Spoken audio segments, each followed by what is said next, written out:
It's not a big majority, but it's just about the most consequential. The job you've done is incredible. And they are members that are warriors and really people that are for the American people, and that's why you're doing well, and I think that's why we're going to continue to do well. We're fighting a little tradition, you know, historically the person that wins, Democrat or Republican, wins the presidency. For whatever reason, it doesn't work out, but we've done it a lot. I don't know, I think we had the best first year of any president ever, and that includes you. You came along with me, and you made it happen. So with your help and hard work, we're making America great again, and we're doing it much faster than we thought, and it's better, stronger, and our country is doing really well. I mean, at a level that nobody thought. We took a little excursion because we felt we had to do that to get rid of some evil, and I think you'll see it's going to be a short-term excursion. How good is our military, right? Amazing. How good. Short term. Short term. Thank you. They're great. You know, we all together, in my first term, we rebuilt our military. And I didn't know I'd be using it so much in the second term, but we have a military like no other. It's not even close. But I especially want to recognize the rest of our amazing House Republican leadership team and so many of my friends that are congressmen, some senators. We have some great people in this room, but including Majority Leader, a real brave guy, because I know the real story. I was there that night with him in the hospital when he was given a very small chance of living by a doctor who was very good, by a wife who was desperately in love with him. She cried so much.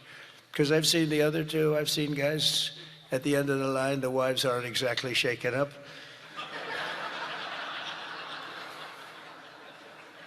When they don't cry, when they have no tears or any sign of tears, this is not a good sign of a great marriage.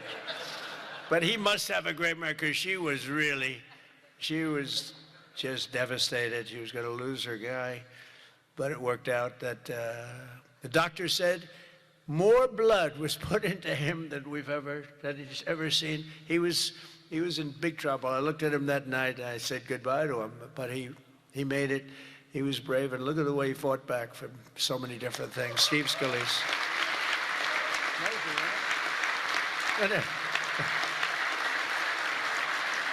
And we have another one, Tom Emmer, who I really got to know over the last few years, and I'll tell you, he's a winner. He's a champion with another great wife. We got good wives up in there.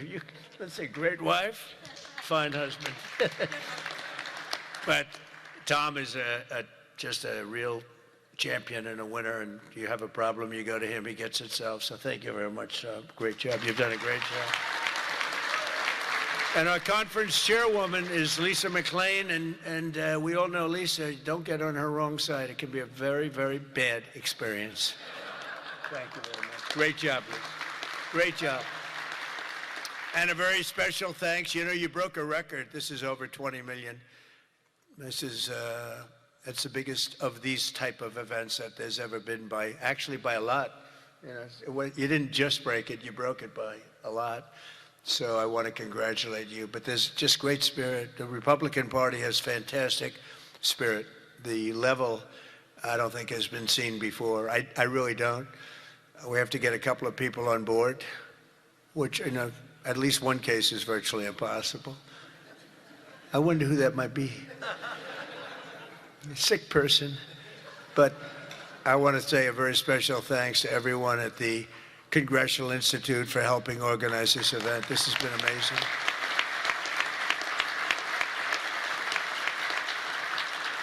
And over the past 9 days, we've been reminded of how vital our Republican majorities are.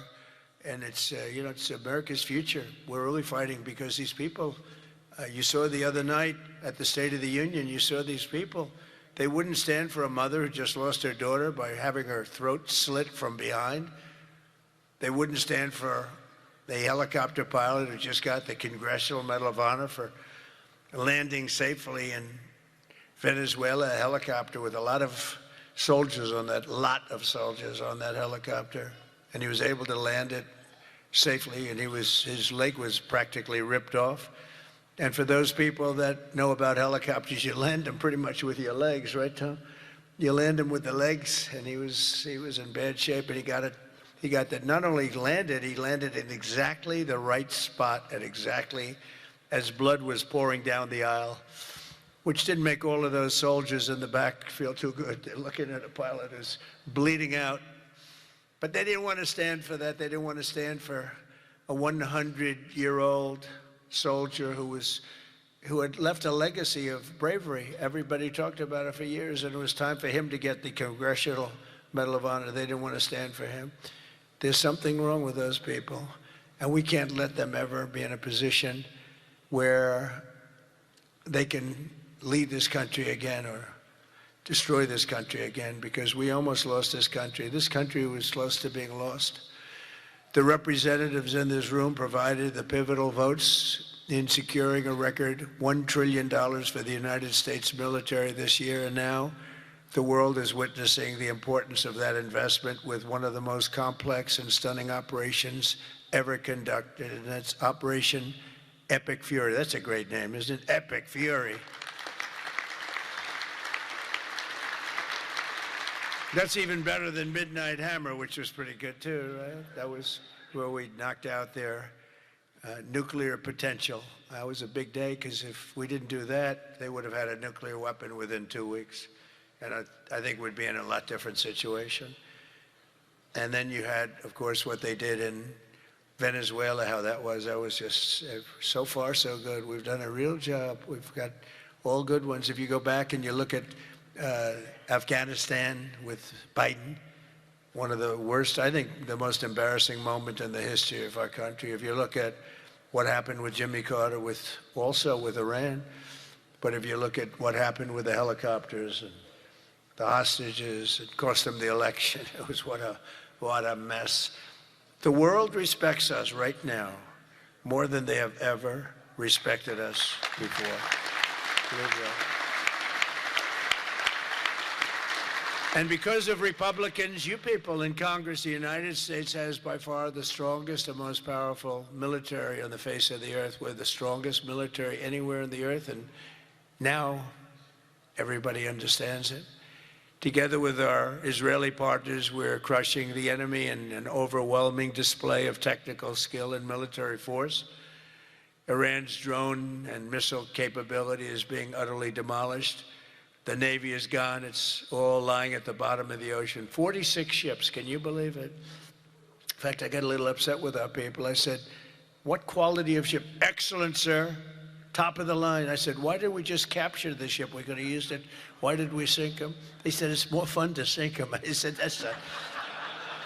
they like sinking them better. They say it's safer to sink them. I guess it's probably true. But think of it, we knocked out 46, and actually took 3.5 days. Their terrorist leaders are gone, or counting down the minutes until they will be gone. Think of it, we had leaders, and they're gone. Then we had new leaders, and they're gone. And now nobody has any idea who the people are that are going to be the head of the country, and will not relent until the enemy is totally and decisively defeated.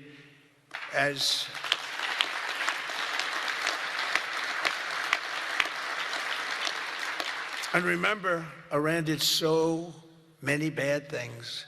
They were really, if you look at Soleimani, who was taken out, as you know that, but you know who. But if you look at Soleimani, the father of the roadside, you call it a roadside bomb because most people don't understand the different terms. It was where they plant bombs in roads as you drive by, happily drive by, the bomb goes off, and no matter how strong the armament, it just kills the people. Or you lose your arms, legs, and face, and those bombs got worse and worse, and he got happier and happier, and we took him out. That was a big thing because he was the head. It might have been a much different story. They may have been much more capable than they are had he lived, because he was capable. He was vicious, violent, and capable.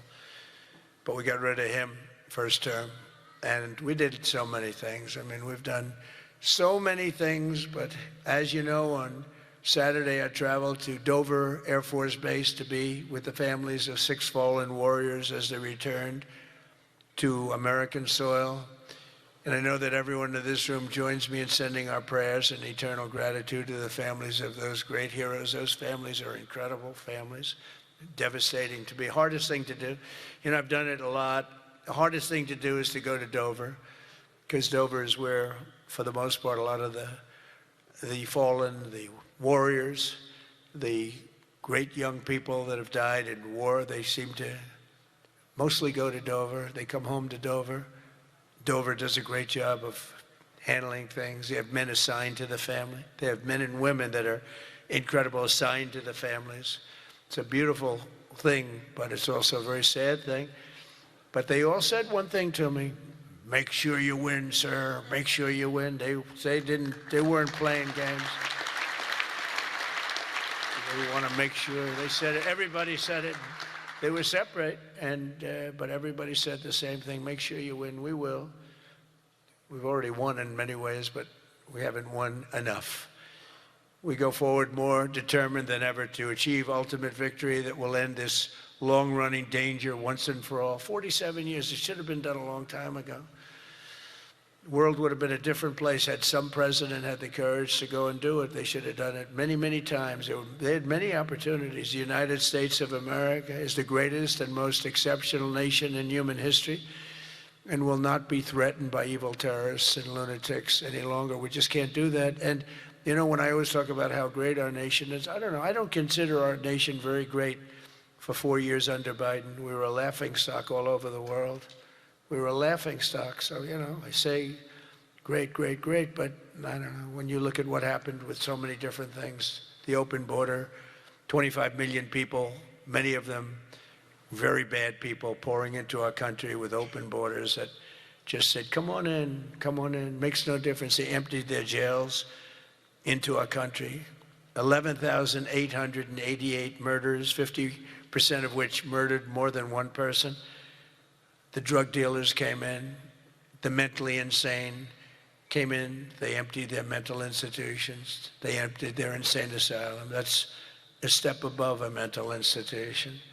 They emptied them all right into our country, and we've done a great job of doing what we've done. Think of it, we have the lowest crime rate that we've ever had. We have the lowest murder rate in 125 years, and we're saddled with all of the problems of the criminals that were let in. You know, look, they're smart people. I know the people that run those countries, every one of them, and they're all streetwise, very smart, and I would do exactly the same thing. They emptied their jails into our country. I said that was going to happen when I heard that they were having open borders. I didn't believe that they were going to happen. When I realized that they actually were going to have open borders, I said, we're going to have every person in jail. We're going to have every drug dealer. We're going to have all these countries all over the world. The Congo, they emptied their jails all the way from the Congo to all parts of South America, Asia. They sent in their people in jail, murderers. Some of the worst people on earth got sent into our country. And I'll tell you what, ICE is unbelievable, what they have to put up with and how tough they have to be. That goes for Border Patrol, and it goes for law enforcement, our law enforcement people. But sadly, even as our service members are fighting bravely to protect America abroad, the Democrat minority in Congress is deliberately sabotaging our national security at home. And you're going through it right now, fellas. I mean, you're going through, it's not even believable. You know, we should be very safe right now, especially when we're attacking somebody that's evil, bad intention. But last week, 53 House Democrats voted against a resolution affirming that Iran remains the world's #1 state sponsor of terror. Who the hell would do that? I mean, almost every act, whether it's Hamas or Hezbollah, no matter what, you take a look, it's Iran or Iran-sponsored. And even more outrageously, as we speak, Democrats have shut down the Department of Homeland Security. They've got it shut down. Do you believe it? Right now. Because they care more about amnesty for illegal alien criminals than about protecting the lives of American citizens. I mean, take a look at it. The American citizen is being scoffed at by Democrats. It doesn't make sense. None of this stuff makes sense to me, you know, when they sat and they wouldn't stand up for incredible people. They just refused to clap, stand up. By the end of the speech, by the way, they were all standing because somebody was passing them. No, you people are getting killed tonight. They were all, they'd stand up for everything I was saying. At the end, that last half hour, they were standing up for things that they shouldn't have stood up for because they got the word, you're getting killed tonight. Stand up and clap for the woman that just lost her daughter, please, to a violent criminal. But Democrats must vote immediately to reopen the Department of Homeland Security so that we have the resources to keep America safe.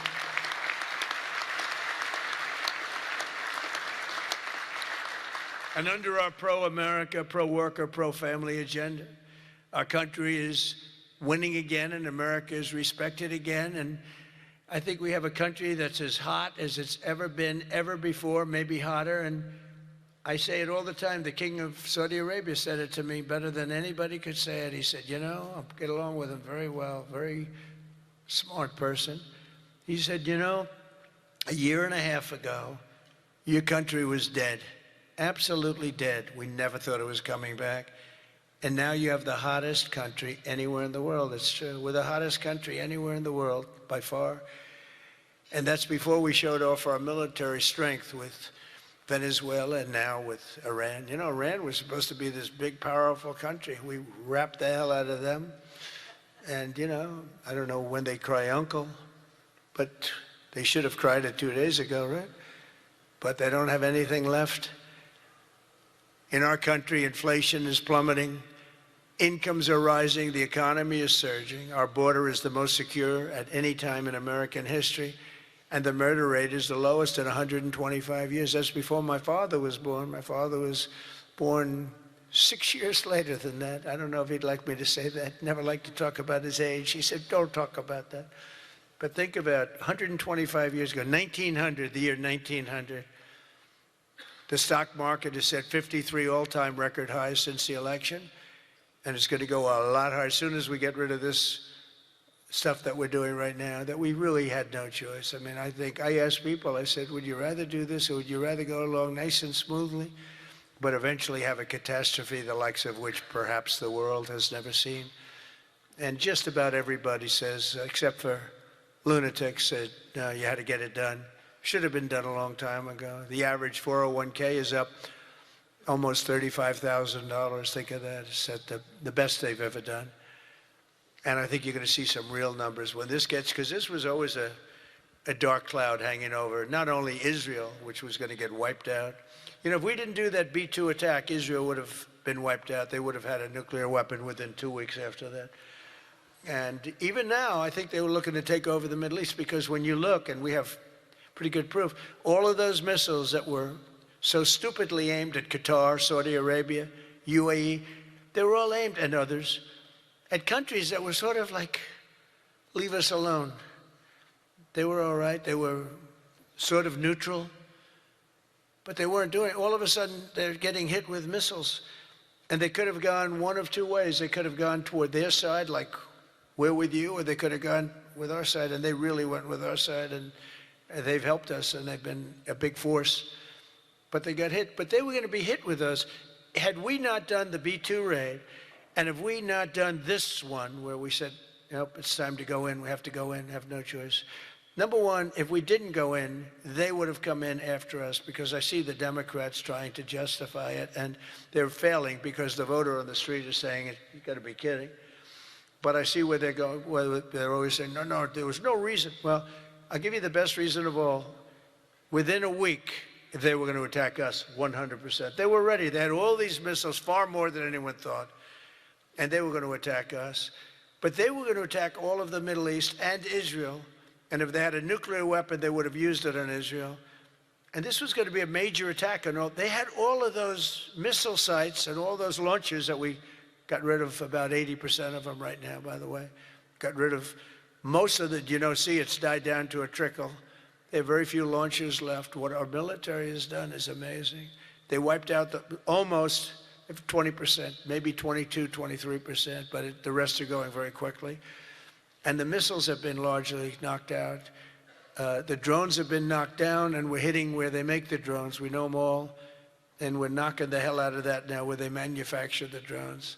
A lot of work, a lot of brilliant work but we're going to have a much safer world as soon as it's finished, and it's going to be finished pretty quickly. With the help of our House Republican majority, we passed the largest tax cuts in American history, and we have to be talking about it. And with the great, big, beautiful bill, we delivered no tax on tips, no tax on overtime, and no tax on Social Security for our great seniors. And we did something else which is great that nobody ever talks about, Tom, and we have to talk about it. We made interest on auto loans fully deductible. That's never happened. We've never had that. You know, rich people always get deductions, but middle-income people, people that have to struggle a little bit, never did. But now they can deduct the interest paid against their taxes. We have one little proviso, and I put this on, it's very important. Only if the car is made in America, all right? That's going to have a huge impact. That's going to have a huge impact. We passed the Trump accounts to give every child in America a head start on the American dream, and that's so good. It was, I'll tell you, the Dell family, Dell computer, put up $6,250 million. Think of it. He started with very little, nothing, very little. Started making computers on his bed, and he said, yeah, people started liking them better than the ones from the store. And he never stopped. And he can write a check for $6,250 million. He said, and his incredible wife, Susan, they said that's the best thing they've ever done. He's so proud. He's going to do it again. Going to do more. And we have a lot of other people. A lot of very rich people are doing it. A lot of people that aren't so rich are doing it. They're doing it for their kids, but it's turning out. So a young child turns 18 or 21, and all of a sudden they have $100,000 in the bank. What a difference that is between having that and having nothing. And it could be more than that. It could be a lot more, depending on what happens with the world. And we passed 100% expensing and bonus depreciation on all new equipment, factory construction and investments, and that's what made our first term. We had the greatest economy in the history of our country in the first term, and this one's going to blow it away. Again, we had a little pause, but it's not a very big pause. With your help, we also passed the largest regulation cuts in American history, ending the Green New Scam, one of the greatest scams in history, and massively increasing production of American oil, natural gas, and clean, beautiful coal. We brought coal back. You're not allowed to say coal without clean, beautiful. Got to be clean, beautiful. China uses coal. They're building about 65 massive coal plants right now. But China, great respect for China, but you know, they make all the windmills, right? The only thing they don't do is use the windmills. They make them. But try finding wind farms in China. There aren't too many of them. In my State of the Union address, I laid out an ambitious agenda that should be our roadmap this year, and it's starting with lowering the cost of living. You know, they gave us a mess. We inherited a mess, an absolute mess.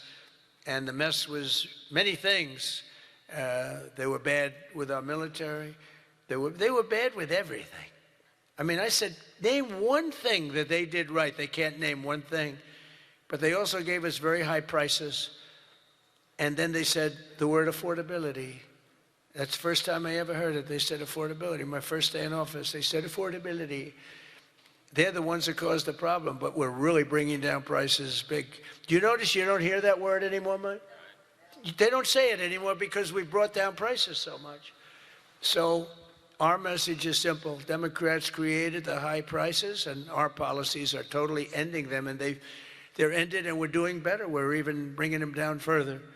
They'll be way down, and we're bringing, you know, if you go back into the last period, I would say, I think it's 2.5 months, 1.7% inflation. 3 months, 1.45% inflation. Think of that. Whereas they had the highest inflation in the history, the single highest inflation in the history of our country. Now, you know, I always say this. They say 48 years, because I don't want the fake news to get me on this. They say it wasn't history, it was 48 years, that the inflation was the highest in 48 years. But I don't know, in some ways 48 years sounds even worse because it's very specific. Yeah. But they had the highest inflation probably in history, but in 48 years, We inherited that. One of the first targets must be the crushing health care. We have to crush and take over the healthcare situation, which we can do. For the first time, we can do it since the passage of the Unaffordable Care Act. Big insurance companies have gotten rich. They've made money like practically no other companies have made, with our government giving them hundreds of billions of dollars, and their stock prices soaring to up to 1,700%, 1,000%, 1,200%, 1,600%, and even 1,700%. The government gave them essentially trillions of dollars. And I want that money to be paid to the person, not to the insurance company, and let them go out and buy their own health care. And people love it. People love it. You'll get better health care at a much lower cost, and they'll be sort of part of the system. But the money we spend is so much. We spend numbers that nobody could even believe. But the healthcare companies, because the Democrats are owned by the insurance companies, remember that.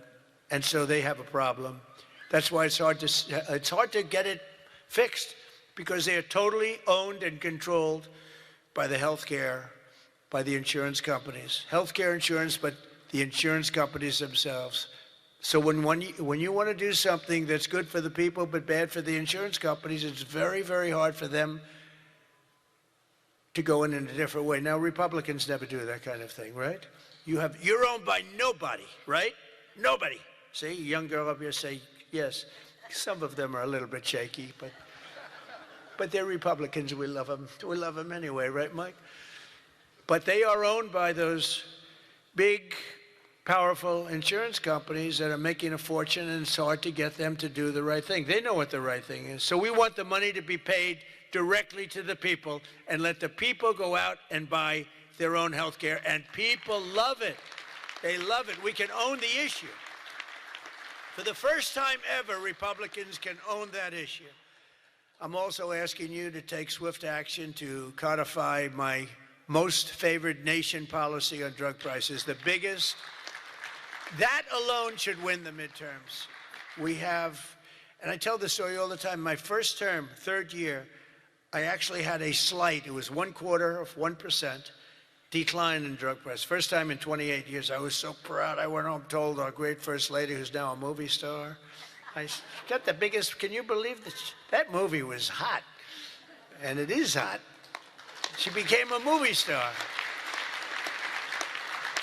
It was a good movie. But I went home and I said, you know, it's amazing. We do so well. We work so hard. This issue is the single biggest issue. Okay. I had a news conference, I'm embarrassed to say, a long time ago, my first term, third year, because I went up to a level that I did things that nobody's ever done. 28 years, I brought it down 1/4%. Now I brought it down 80%, 90%, 75%, depending the way it's driving the fake news crazy, because I say 400%, 500%, 600, depending on the way you want to talk about it, if you want to talk about pricing. But using a conservative number, what we've done is we paid the highest price for drugs anywhere in the world, and now we pay the lowest price for drugs anywhere in the world. We are tied for the lowest price. Whoever has the lowest price, that's what we pay. And I did that through tariffs. We had a little disappointing decision, to put it mildly, from the Supreme Court. Terrible decision for the people. But the good news is I have lots of other ways of doing the same thing. I just have to work a little harder. They want me to work harder, but we're doing the same thing with a lot of work. But I used tariffs to get this because I went to other countries. The drug companies were not easy, but I got them. And I said, we're not paying. We were paying for a pill $130 that in London and Germany and different places you'd pay $10. So we were paying 13 times more. They're paying $10, we're paying $130. And the drug companies, I called them in. We had a rough time, but it wasn't that bad. And they agreed because they knew that I couldn't get the countries. You had to get the countries to approve it. And I called up, and you've heard me say this a couple of times, not often, but I called the countries up. I called up France. I said, Emmanuel, you have to cut your good friends from America a reasonable deal. What's happening is you are paying a tiny fraction for drugs. No, Donald, I cannot do anything about that. I said, you can. He said, no, I will not do it. I will not do it. Because he'd have to raise his pill from $10 to $20 and maybe even $30. Ours would come down from $13, $130 down to $20. Think of that, from $130. That's what you're going to get, from $130 to $20. But he has to double his price from $10, and they were the boss. I said, no, you will. No, Donald, I cannot do that. And I heard this from all the other countries too, very elegant people. And they were saying, no, we cannot do this. We will not do this. I said, yes, you will, 100%. No, we will not. Because, they have to double up their prices. And I said, well, here's the story. If you don't do it, I'm going to put, in the case of Emmanuel, I said a 100% tariff on all wines and champagnes coming into the United States. No, Donald, you cannot do that. I said, I've already got the legislation. It's right in front of my desk. I'm going to sign it. Emmanuel. He said, Donald, I will agree to this. So he agreed. Everybody agreed. I got every country to agree. And now you've done something that no other president could have done. No, I don't want to brag. But, they've said this about a lot of things. No other president could do some of this shit I'm doing. No other president. The things I'm doing, nobody else was going to do it. They say it all the time, sir, could you do this? You're the only one can do it. But we got it done, and we got the countries to all go along. Because I said, if you don't do it, I'm going to raise your tariffs to 200%, to 150%, and that's 10 times more than I'm asking for. And every single one, if it took me 5 minutes, that was like a long time. I was doing badly with that one. So now we have most favored nation pricing into permanent law, and you should codify it. But I don't care that much about codifying it, because what politician is going to agree to increase drug prices by 500%, okay? So, but it's still good to have it codified. Don't you agree? They're saying, sir, we have to codify it. I said, that's okay, but I'm not. Other things you should codify. That I can tell you. This one you should codify, because you want to take credit for it. You want to take credit for it. So if you can, please codify it. Get out there and codify. You're getting an 80%, 85%, 55%, 70% reduction in drug prices. Codify it. But if you don't, no president's going to raise it, in my opinion. Although they are crazy, these people are crazy. They could find a way. You better get it codified. And as we work to bring down interest rates so that more Americans afford a house, I'm also asking you to ban the Wall Street firms, large Wall Street firms, institutional investors, from buying up thousands and thousands of single-family homes, hundreds of thousands of homes, because homes really are for people, not for hedge funds. We want to get the market out so they can do it, and we're stopping it. We want people to be able to buy a house. It's the American dream. Buying a house is a part of the American dream.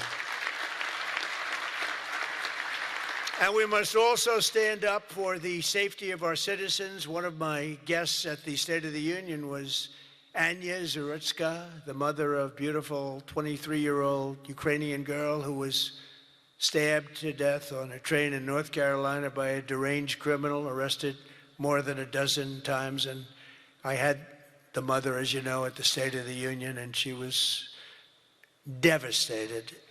Beautiful woman, devastated. Uncontrollably devastated. And we couldn't get one Democrat to even clap. The Republicans clapped and went wild, and they loved her.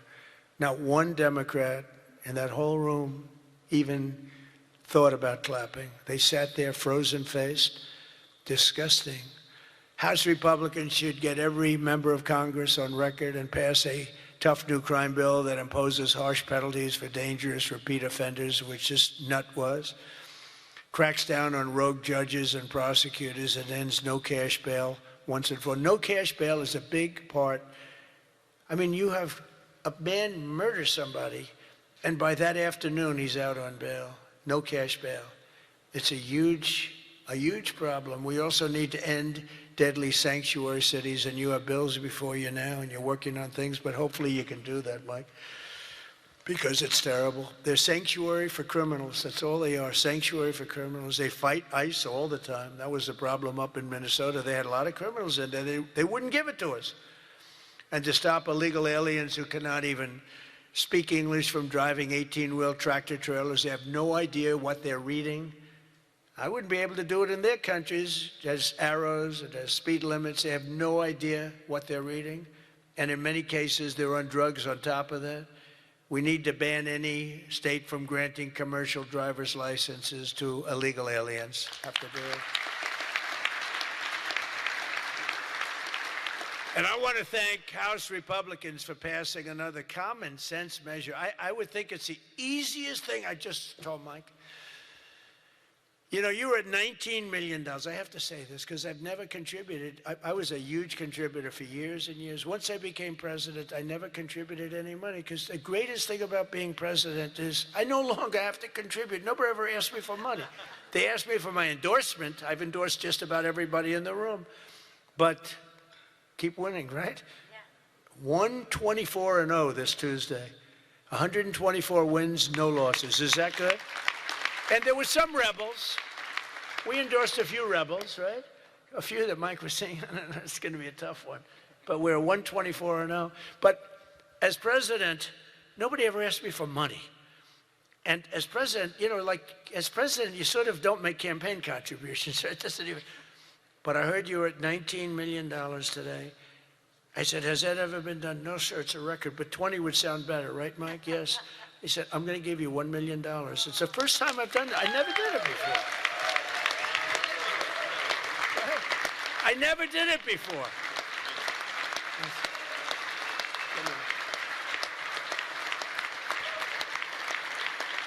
I never did it before. Now I'll be hit up by every political group, every Republican running. Sir, can I have some, give me a little cash. I'll have Emmer come up to me and say, how about a little cash for my campaign? I will no longer have the excuse that as president, anyway, no, but we had to hit the 20, right? We had to hit the 20. That was a hell of a thing. You beat it by a lot. You beat the record, the previous record by a lot. But I want to thank House Republicans for passing another common sense measure, to me the easiest of all, the Save America Act, to protect our sacred American. Look at this.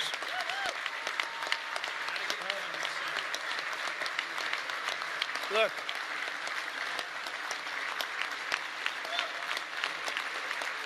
It's the easiest thing we have. I can't, it's the easiest thing we have. Now, the problem is you call it the SAVE Act, and nobody knew what the hell the SAVE Act. Have you been seeing, I've been working overtime the last month. It's called the, capital the Save America Act. And I saw Schumer yesterday, we will stop Save America.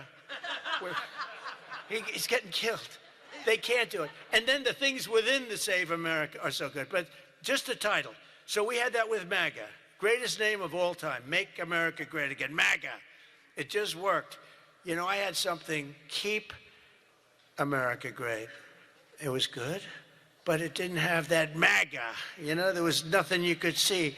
I had CAG.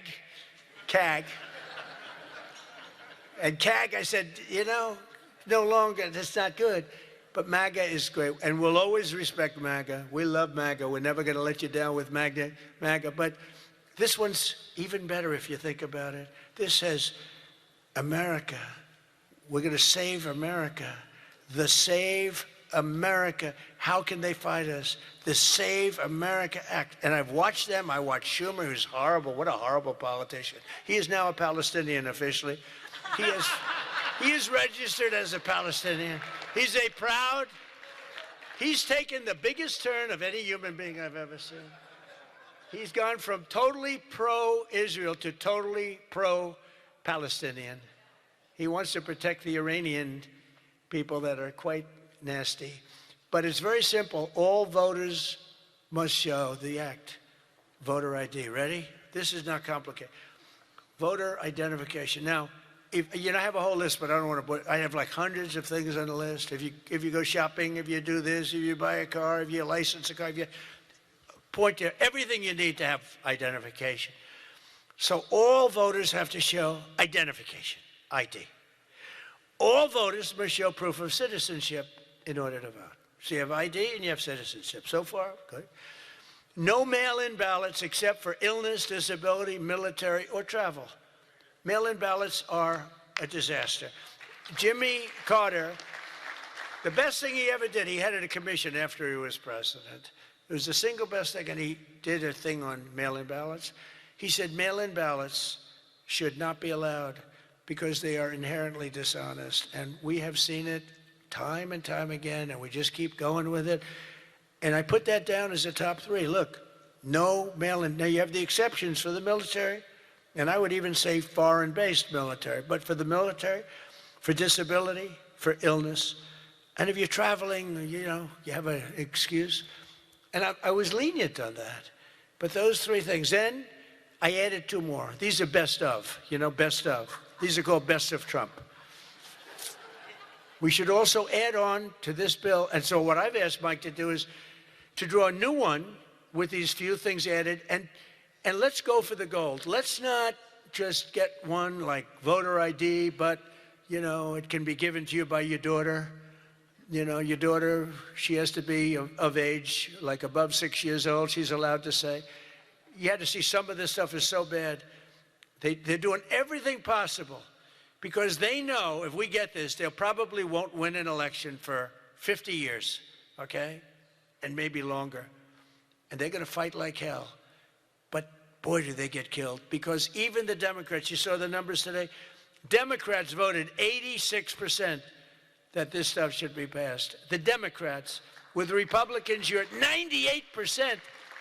But Democrats are at 86, except for the people that run the Democrat Party, because they want to try and win elections illegally. It's the only reason you vote against voter ID is because you want to cheat. There's no other reason. They come up with reasons. They say, it's racist. That's their number one, racist. Then you have to explain it, and they're just sitting there mumbling. They can't explain it. And it's actually very insulting when they use the term racist. Very insulting to the people that they're trying to so-called defend, but they're not defending. Then I wanted to add 2 more to it because they're, I say 95%, maybe 100%. No men in women's sports, very simple. Add that in. And I wanted to add in one other, I'm not even adding in no open borders because, there's some people that like open borders. These people are crazy, but that's okay. Because I want 5 things that are like close to 100%. No transgender mutilation surgery for our children. You can't have transgender for our children. So those 5 things, 5 things. Voter ID, citizenship, mail-in ballots, no mail-in ballots, right? We don't want men playing in women's sports. That's got to be about close to 100%. We don't want men playing in women's sports and no transgender mutilation of our children. Now, that should be the easiest thing to get past that you've ever had. Each one, it's best of Trump. Those are best of Trump. I have some that are very popular, but I wouldn't put them in that category. This is the number 1 priority. It should be for the House. And I'd like to ask Tom, Steve, Mike, all of you, if you would, I'd like to have you go back and Lisa, hello, darling. She was screaming her affirmation of what I said. The kid went wild. She was so happy that somebody finally said, let's vote on this. Lisa, you're going to get it done. Okay, I'm going to count on you. Forget the men up here. I'm going to count. Deal. But it's actually a matter in a serious way of national survival. We can't have these elections going on like this anymore. You use paper ballots. If right now they have watermark, it's so safe, it's so good. You put it gets under a light. It says, a code. It's very, very hard to cheat. Another thing, and I don't even bring this up, it costs 7% the cost of those crazy machines. You know, I love the machines where they get the machines, they spend all this money, and they announce during the election that the tabulation will go along for another 3 weeks, right? With mail-in voting, you know, there's not a country in the world that does mail-in ballots anymore. They tried it. France tried it. It failed. They go to paper ballots. They're all doing paper ballots right now. Most of them are doing paper ballots, except us. And nobody is doing what we're doing. And there's no elections so corrupt as the elections in the United States of America. And we can solve them with this. And the reason I put those other two that have not much to do with it is because they are equally popular. And I think it might help us. And for those people that like FISA, I said maybe you put them together because a lot of people feel very strongly about FISA. Some people don't, but the people that want it, they really want it. And generally, for whatever reason, they're opposed to what we're saying about, you know, about the ballots and about citizenship and all of those things. And so put them together and you might get a vote, but we have to get it done. And then we have to get the Senate to do it. But if you could send a bill up to the Senate, we're going for the gold. We don't want what was said. The SAVE Act, it was all right. Nobody knew what the hell it was, including me. I kept saying, what's this? Save America Act. Don't ever say SAVE Act again. It's a loser. The SAVE Act. Nobody has any idea what are we trying to save? It's the Save America Act. If you could send it up in full form,